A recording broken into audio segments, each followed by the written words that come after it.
Well, good evening, everyone, and welcome to the Brian Crombie Radio Hour on Saga 960. I wanted to check in with a few people in regards to this budget that the federal government has just recently come out with. And so I thought I'd check in with a friend of mine, Sarah MacIntye, who is the CEO of VUCA Sarah Inc., and Marco Navarro-Genie, who is a senior fellow with the Frontier Center for Public Policy. They are advisor and president, respectfully, of the Haltane Research Institute. Sarah, as you may know, if you've listened to my show before, because she's been on before, is a former head of communications for Christy Clark, and she was the press secretary for former Prime Minister Stephen Harper. And Marco Navarro-Genie was, what was it? The Atlantic Institute for Market Studies. For Market Studies that you headed up. Well, it's a pleasure to have the two of you here. And I understand that you're both together writing a recent op-ed that has a lot of interesting comments on the federal budget. So maybe I could just start, Marco. Tell us, 30 seconds about yourself, and then Sarah, do the same thing, and then I'm going to ask you about the budget. Marco. I had this institute now based in Calgary. I've been in the sort of the think tank world for the last 12 years or so. I am originally born in Central America, in Nicaragua, and now I live up here. I consider myself Canadian and Albertan as well, and concerned about public policy issues, economic policy in particular. Sarah, tell us about you. Well, I mean, you gave me the short intro. Obviously, I've worked in politics for many, many years. So like Marco, concerned with a lot of public policy issues.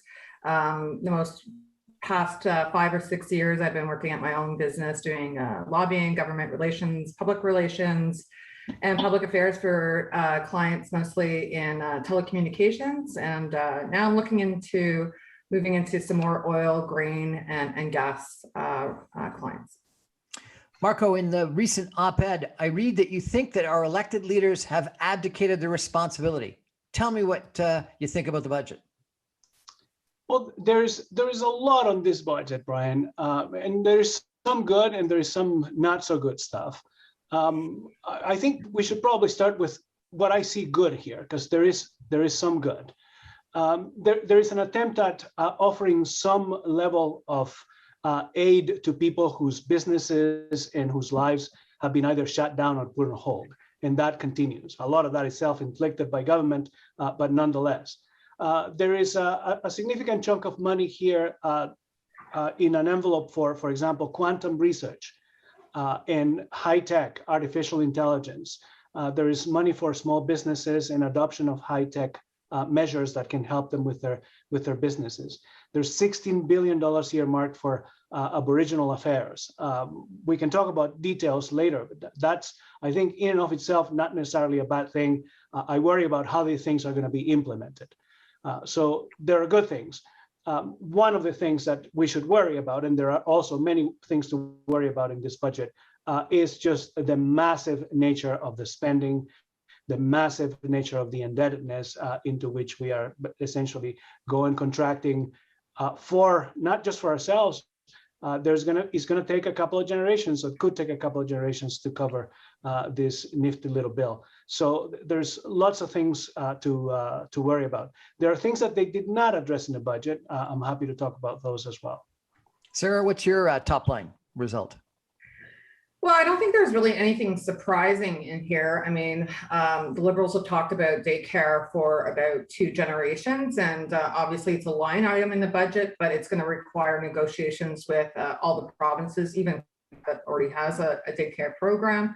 And so really it's an election promise, once again, from the Liberals.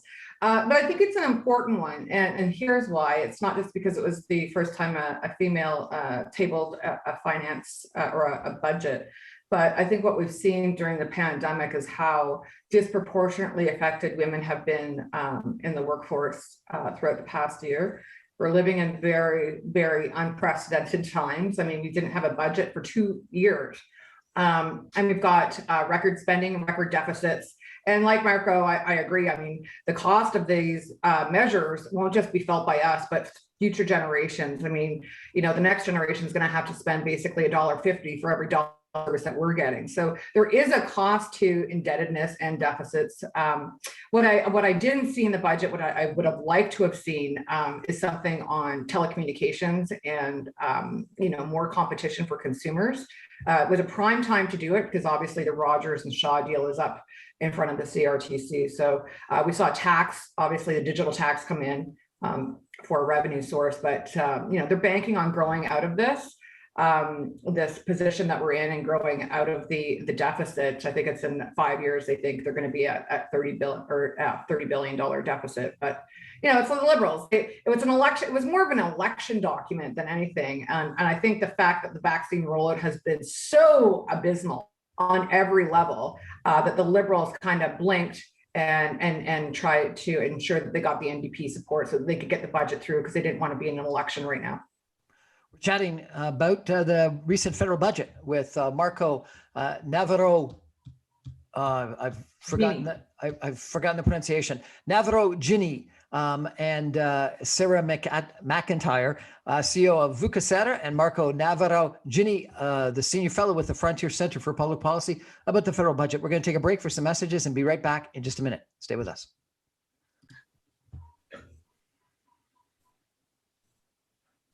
Welcome back to the Brian Crombie Radio Hour, Saga 960. Tonight, we're talking about the budget, and it's obvious that my two guests, Sarah MacIntye, the CEO of Vucasera, and Marco Navarro-Genie, a senior fellow with the Frontier Center for Public Policy, aren't fans of the budget. And so it's going to be an interesting conversation. Hopefully, I'll be able to challenge them a little bit as we go through this conversation. Maybe, Sarah, I can come back to you. This op-ed that you wrote talks about pseudo-European leftist attitudes. What's this all about? Well, I think this started, and Marco can speak more intelligently and informed on this than I, with this, Davos has these great billionaire leader minds, thought leaders, and they're proposing what's called the Great Reset. So using this global pandemic and the crises and the changes in the structural economy to really a more permanent, everlasting, ever permanent, ever touching every aspect of our lives role of government and public service. So, the opportunity to move into spaces where government traditionally hasn't operated. There's a push to, try and make this a more inclusive economy globally. And what does that mean? Well, it means a hell of a lot more public servants and a hell of a lot more budgets. Well, Marco, what do you say about that? I had who was it? Dalton, was it Dalton Camp, I think? No, Hugh Segal. I had Hugh Segal, a long-term conservative on my show, who said that, the CERP was a great test of a guaranteed annual income and that we need to have these kinds of social programs. And he actually suggested this was a more conservative way to manage poverty programs and unemployment programs and things like that. Guaranteed annual incomes are one of the things that these Euro leftists have been recommending in the Great Reset. So what do you think about that? The Great Reset is actually a book, right? It's written by this fellow named Klaus Schwab, who heads the World Economic Forum. And it's been now touted as some kind of conspiracy theory to take over the world. And of course, it loses a lot of air when people start talking about that kind of stuff. But the reality is, it's not really a conspiracy. They talk about this in the book, that they are going to use this crisis as an opportunity to reconfigure the economic context, not just of individual countries, but of the world. And so one of the things that, for example, happened soon after the book came out, there was a video at the World Economic Forum social media talking about the reconfiguration of basically market economies, and they talked about how they were going to have private property disappear, right? Now we know who thinks that way, right? And so this is as soon as people started pointing out that this kind of reset involved a radical refashioning of the economy, they started saying that is conspiracy theory, but it's not. If anybody is welcome to pick up the book and see it. The other sort of piece that ties into this, Brian, is the fact that the Prime Minister has been talking about the Great Reset with quite an animated vigor. And people say that this is conspiracy theory again, but Ms. Freeland is on the board of directors of the World Economic Forum. So make that as you will, or what you will with it. That happens to be a fact. Now, you asked me directly the question about guaranteed annual income. In and of itself, there is nothing wrong with guaranteed annual income. And you're right, it is originally, Hugh Siegel would be correct, a small c conservative idea that came out of economists in the United States, out of the Chicago School. There's a clincher, though. The idea of an annual guaranteed income meant that all other social programs in the welfare state would essentially fade back and eventually disappear. So that's the small c conservative Chicago School vision of guaranteed income. What we are now talking about is preserving the entirety of the welfare state while at the same time continue to hand over essentially money to people to live. And that, well, creates a significant number of problems, one of which, of course, is, as the great songwriter in Quebec said in the 1950s, the best way to kill a man is to pay him to do nothing. So we have to be very careful about that. You, in your op-ed, talk about should we allow governments that have mishandled the COVID-19 crisis so dramatically greater control over our lives. But you know, from a poll standpoint, Sarah, it appears recently that actually Prime Minister Trudeau is doing okay, and it's Premier Doug Ford that is lost in the polls.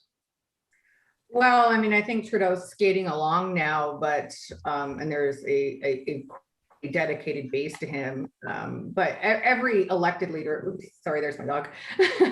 Every elected leader right now that's been at the helm during COVID-19 has paid a popularity price, almost unanimously. The exceptions to that are, depending on which day you look at the polls, would be John Horgan and François Legault. Even, you know, poor Ian Rankin that's just came in is doing not quite well in the popularity polls. Now Trudeau's doing well, and I think that that's you know, part of it is that there's not a great alternative. I mean, I like Aaron O'Toole, but he's just won the leadership. He's just getting to know Canadians, or Canadians just getting to know him, and so there doesn't really seem to be a ballot choice yet between you know, a liberal and a conservative, because Aaron hasn't really made himself known to a lot of Canadians yet. I do think that there will be a price that Trudeau will be paying severely on his popularity in the next 2 months as the vaccine debacle continues to drip by. You know, we've got the Americans who have vaccinated over 250 million people, or administered 250 million doses of vaccine. In Ontario, we're at a 3% vaccination rate, and that's just of the first vaccine. So, you know, where we rank globally, I don't know if you realize this, but I'm not good friends, but no, Warren Kinsella, all of the liberal ilk, you'll remember him, Brian, as Marco does as well. And each day on Twitter, he puts our ranking out globally with respect to vaccine acquisition, vaccine rollout, and cases of COVID. And, you know, we're ranking between 50 and 60 every single day. So how can a leader that has so abysmally performed be given then the task to get us into an economic recovery out of this? Okay, so let's talk about the vaccine rollout for a second, because you raised it. It's not part of the budget per se, but let's talk about it. So, you know, the United States, based on the statistics I have seen, have vaccinated twice as much per capita as Canada. So we are 50% of the per capita rate that the United States is at, but we are catching up. According to the statistics, we've had just the last week, the best week we've ever had, and the last 2 days have been the best 2 days of vaccinations we've ever had.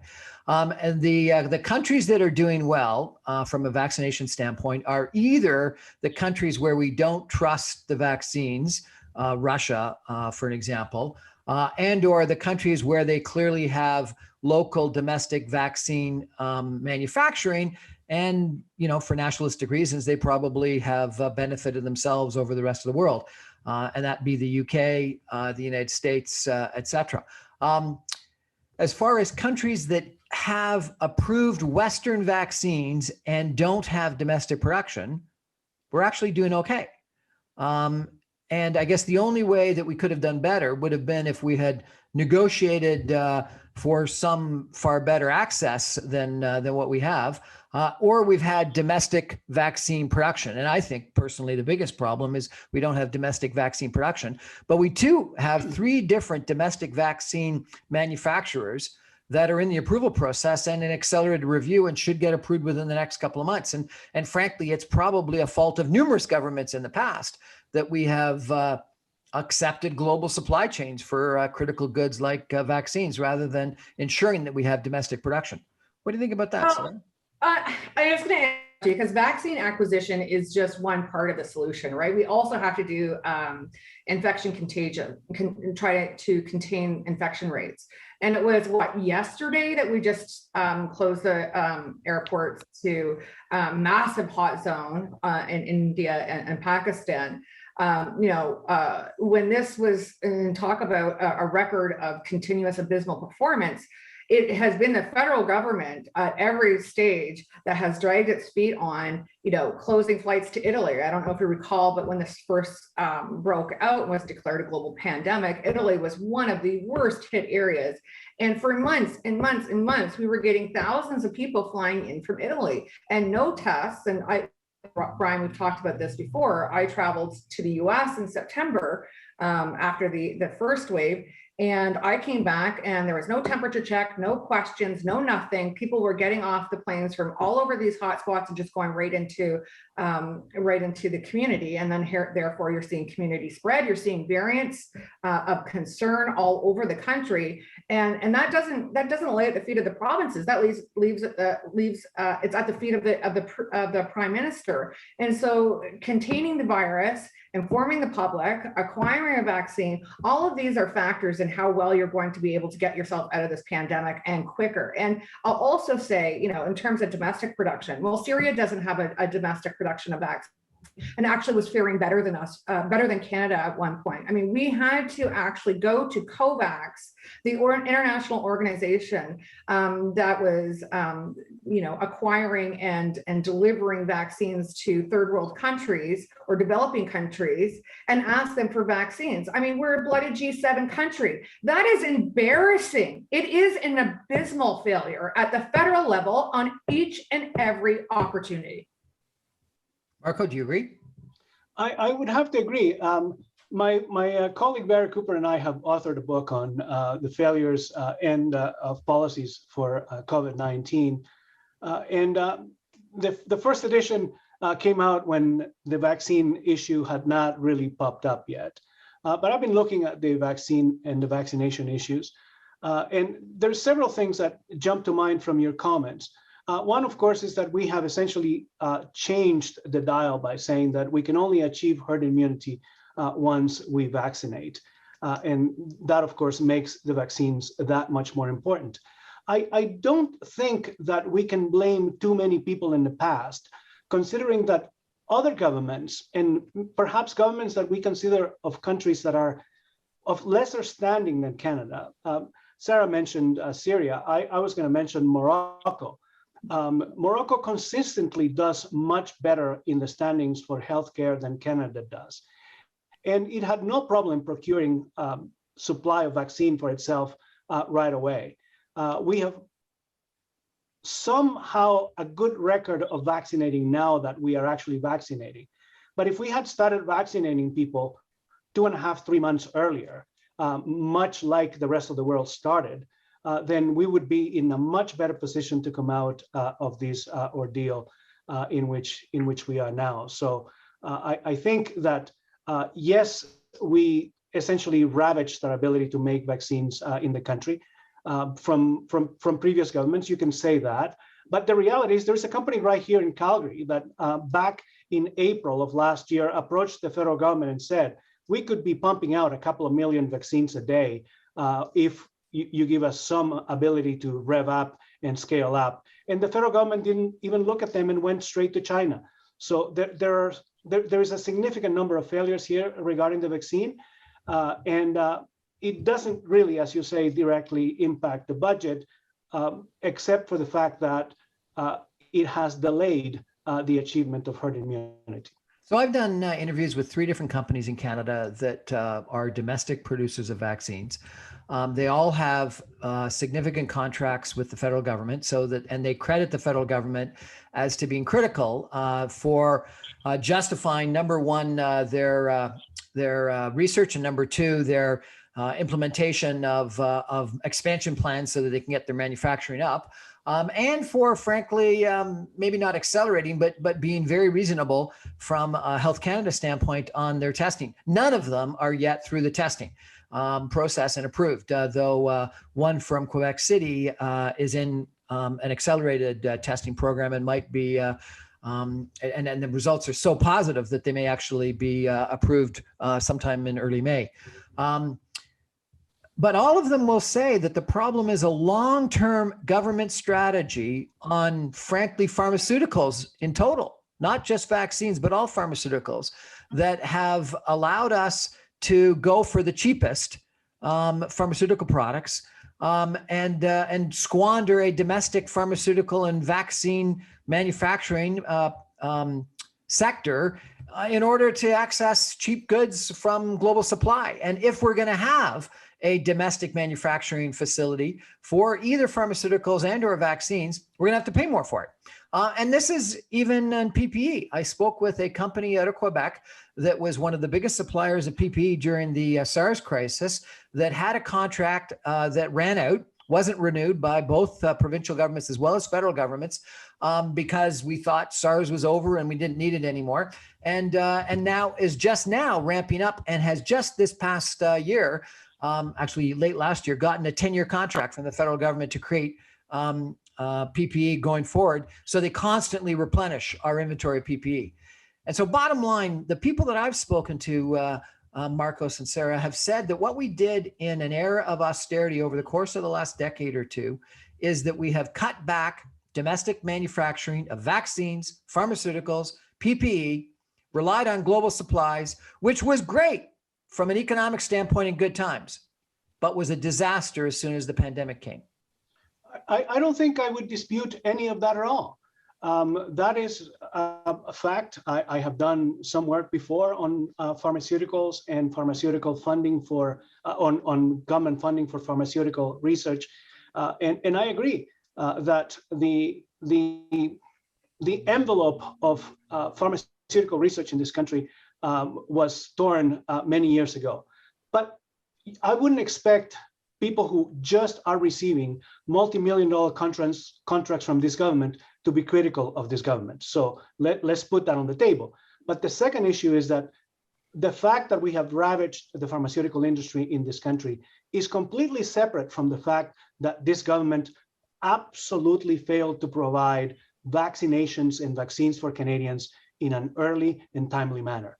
That is a completely separate issue. Yeah, I mean, I cannot believe that the Minister of Procurement still has her job, honestly. Absolutely. I just think back to my days in politics, and I was in the federal government when SARS was happening. Part of that, it was there for many disasters that were unforeseen. But I'll also say, what is the driving point? What is the driver behind trying to acquire cheap pharmaceuticals in Canada? We have a rationed healthcare system. So we only have so much money on pharmaceuticals. And let's look to our neighbors to the south. So let's look at the deal that Brian Pallister, my very first political boss, now Premier of Manitoba, what he did with the North Dakota governor. And they negotiated a deal that the surplus AstraZeneca at North Dakota was going to be set aside for essential workers for Manitoba. There's truckers getting over 4,000 truckers getting vaccinated already that are from Manitoba, and we are relying upon the big evil US and their awful healthcare system to bail us out right now. I mean, if we can't look at that honestly and say, what are we doing wrong here outside of just simply the vaccine issue, then I think, you know, it's the same thing when we're looking at. So on that one, you know, Sarah, I gotta disagree with you. I think, the federal government is currently negotiating an agreement to get AstraZeneca supplies for all of Canada, by the way. But you know what? We have a situation in Britain, in some countries in the EC and in the United States, where they are benefiting themselves with supply of vaccines before they'll supply domestically. And in fact, lots of rumors that some of the EC countries are prohibiting exports completely until they completely fulfill their supply. And while I don't like that, you know what? I can understand the political pressures that those governments are in to vaccinate their own populations. I think, you know, the jury's still out. We'll see in a couple of months. But our vaccines are being distributed so quickly, and we have bitter take up less anti-vaccine attitudes in Canada than the United States. I think that people, you know, come the summertime, are going to be pretty happy. Anyway, we're going to take a break for some messages and come back, and we're going to talk a little bit more about debt and deficit and some of the programs in the budget with Marco and Sarah. Stay with us.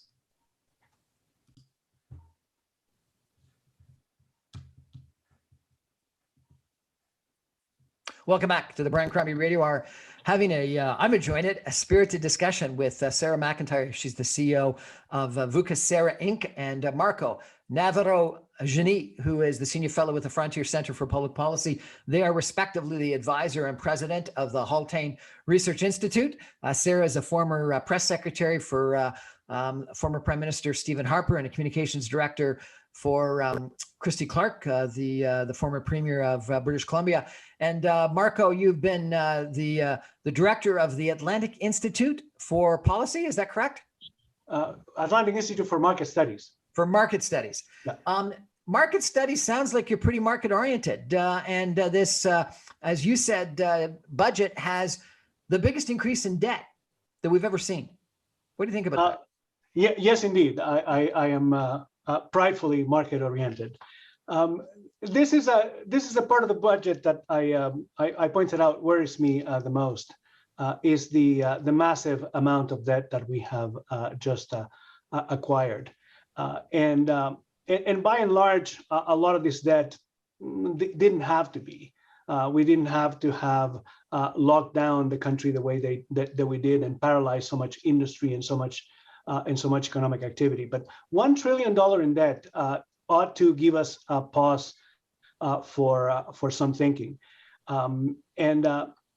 If you go back and look at, for example, the last Morneau budgets, just a little over a couple of years ago, it planned to have something like $20 billion in deficit. So now we have essentially multiplied the amount of spending and the amount of debt by a factor of 70 and more in some respects.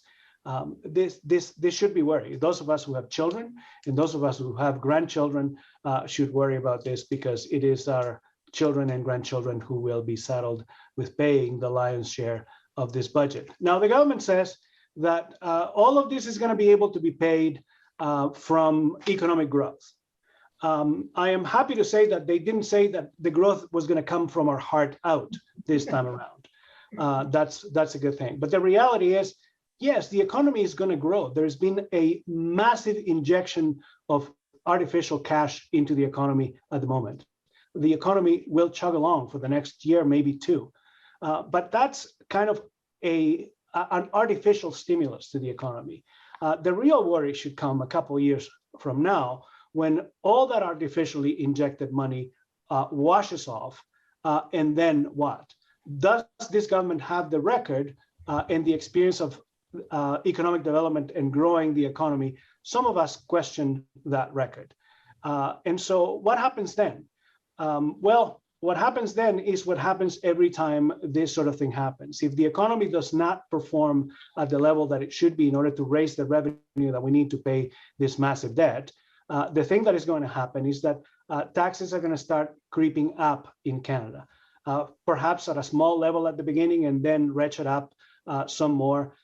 And when that doesn't work, and if that doesn't work as well, because of course, every time you start drawing massive amounts of money from the economy through taxation, you slow the economy down, then we're going to have to start curtailing and perhaps even cutting or ending a significant number of social programs, many of which, of course, Canadians have grown very fond of.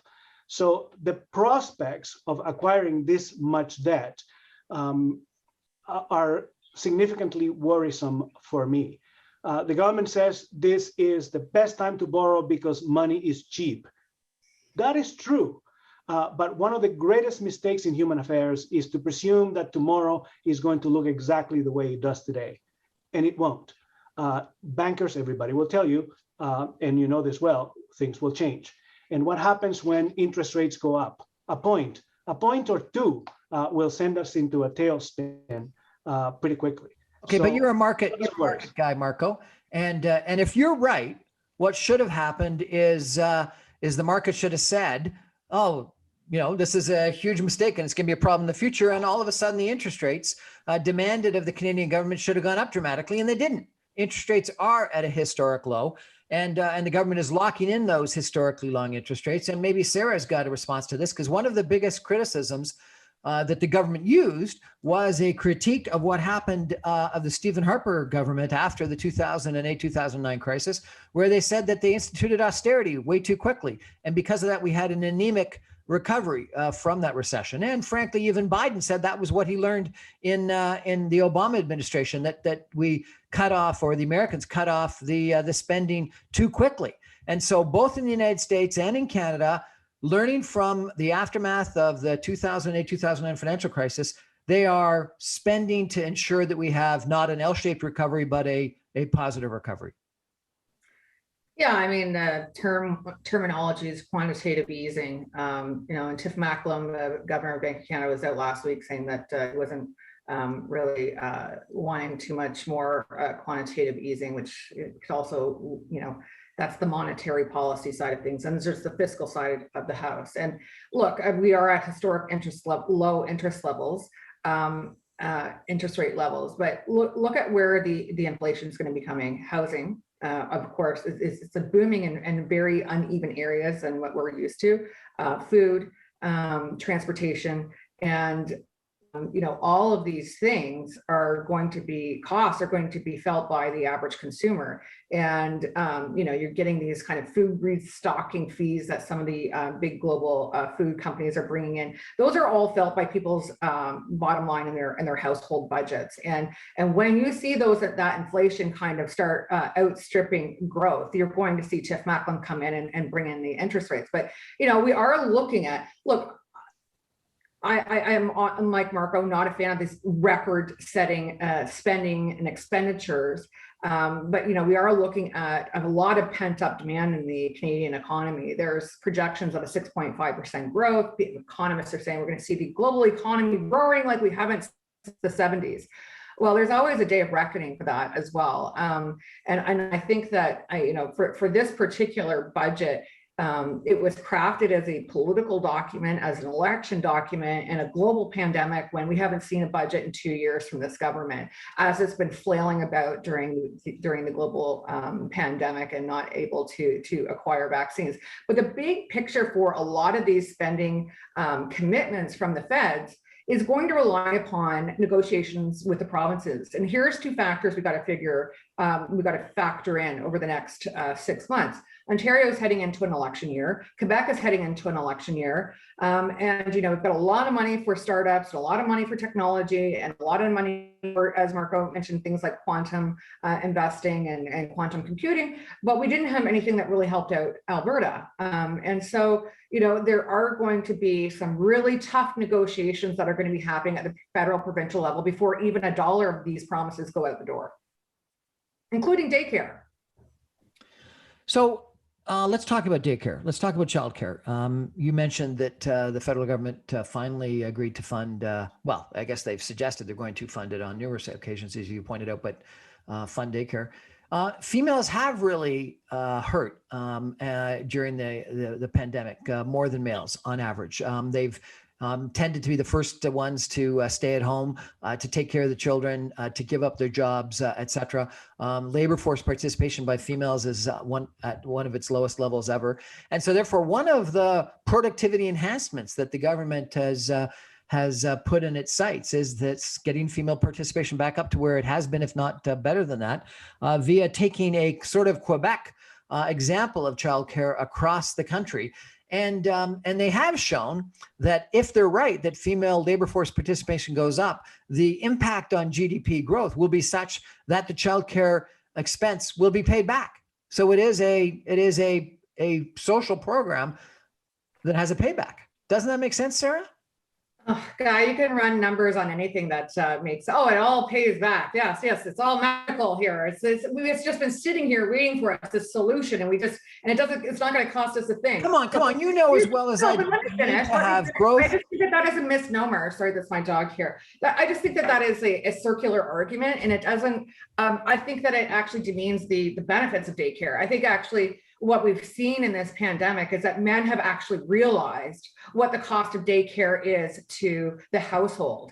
And so therefore now it's a more likely and palatable program to be brought in federally.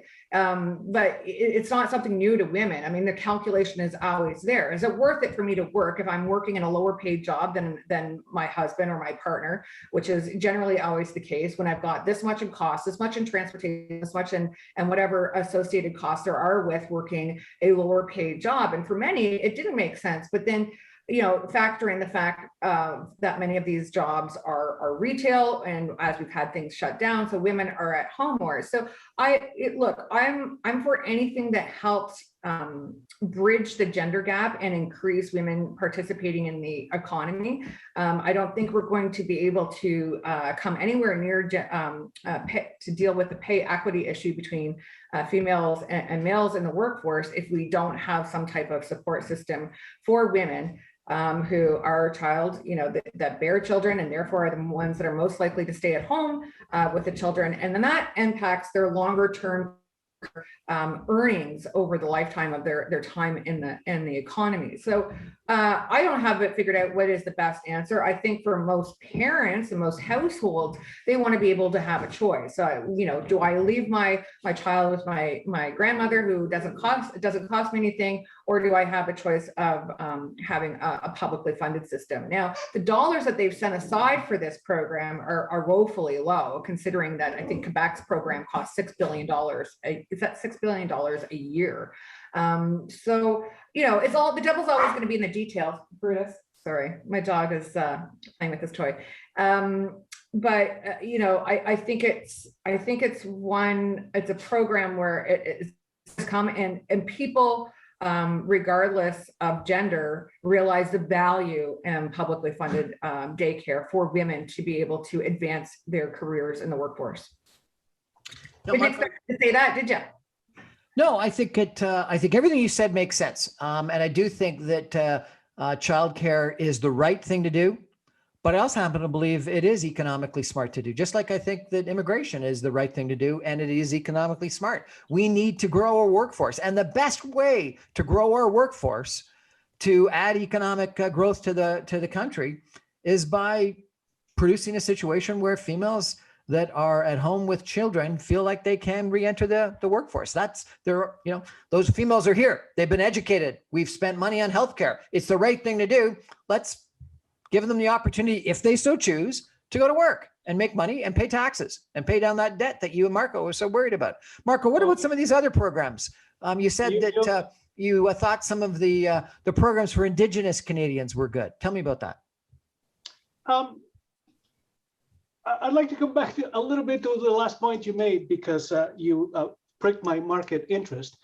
There are arguments at both ends of the way in which governments infuse cash at the end or at the beginning of a crisis. And you mentioned how the supposed austerity that Stephen Harper had brought had actually stomped things. There are already arguments that say that a great deal of the infusion of this money currently being put in by the budget is already coming at a point in which it might actually hinder the impetus of the economy, an economy which is already doing better than expected. You will notice that even if those of us who haven't read the 700 pages in their entirety, it has already been pointed out, and the government has pointed out that 30 and some billion dollars of unexpected income came in because the economy is performing better than it does. And so there is an argument there as well that says that the massive infusion of cash may actually hinder the economic growth that is already being prompted on its own. But anyway, going back to Aboriginal affairs, because that one is a pet peeve of mine. There's a couple of things that kind of rubbed me the wrong way about the budget. The first one in and of itself is that some $50 million have been allocated to Statistics Canada to start gathering race-based data. As an ethnic Canadian, that bothers me. We've come a long way, 50, 60 years of human rights and civil liberties to start governments now gathering data on the basis of race. It is just plain wrong. But speaking of ethnicities and races, $16 billion for the Aboriginal envelope could be an absolutely wonderful thing if we actually had some serious strings attached to specific things that need badly to be corrected in terms of Aboriginal affairs. As a Canadian, I will tell you that it is one of my greatest shames as a Canadian that there are people in this country, in our country, our brothers and sisters, who do not have potable, drinkable water in the places where they live, regardless of how much we have tried. And so to say $16 billion for Aboriginal affairs, for education, for schooling, for vaccinations, I think that's included as well, does not in itself guarantee, and I would like to have guarantees, that at the end of those $16 billion, every single man, woman, and child in an Aboriginal reserve in this country will have access to water. We have not made sure of that, and that is a darn shame. I agree. I think that we've got to ensure that we do right by our Indigenous Canadians. There's no question. I think that if there's one thing that happened other than the pandemic this past year is our attention to race-based issues has been raised by what's gone on in Minneapolis and in the United States and by extension, frankly, in Canada and around the world, where people have paid attention to race and racism and institutional racism like never before. And we treat our African Canadians, Black Canadians poorly, but we really treat our Indigenous Canadians very poorly. The percentage of Indigenous Canadians in the penal system, in reformatory schools, in statistic after statistic, if slavery was the original sin of the United States, I think the way that we've treated our Indigenous community is probably Canada's original sin. Anyway, we're going to take a break for some messages and come back more with Marco and Sarah in just a minute. Stay with us. Welcome back. I'm having a lot of fun arguing with Sarah MacIntye, the CEO of Vucasera, and Marco Navarro-Genie, of the Senior Fellow of the Frontier Center for Public Policy, about the budget and its implications. So, Marco, you were saying that we need to improve our interprovincial barriers. Is that correct? Yes, as I mentioned earlier, I was born elsewhere. I came to Canada some 40 some years ago, and I've been able to thrive in this country, and I am grateful for so many different things. But one of the things that always puzzled me about this country is the fact that in many ways this country was founded on the principle that we should have an integrated market. And it works in so many different ways as to essentially put the lie to that idea, whether it's on rules for the movement of labor, of capital, of products. We raise barriers that prevent products from moving across the country in ways that seem, well, almost unbelievable, considering that we have an impetus for free trade and we have had long time trade established with so many different foreign nations.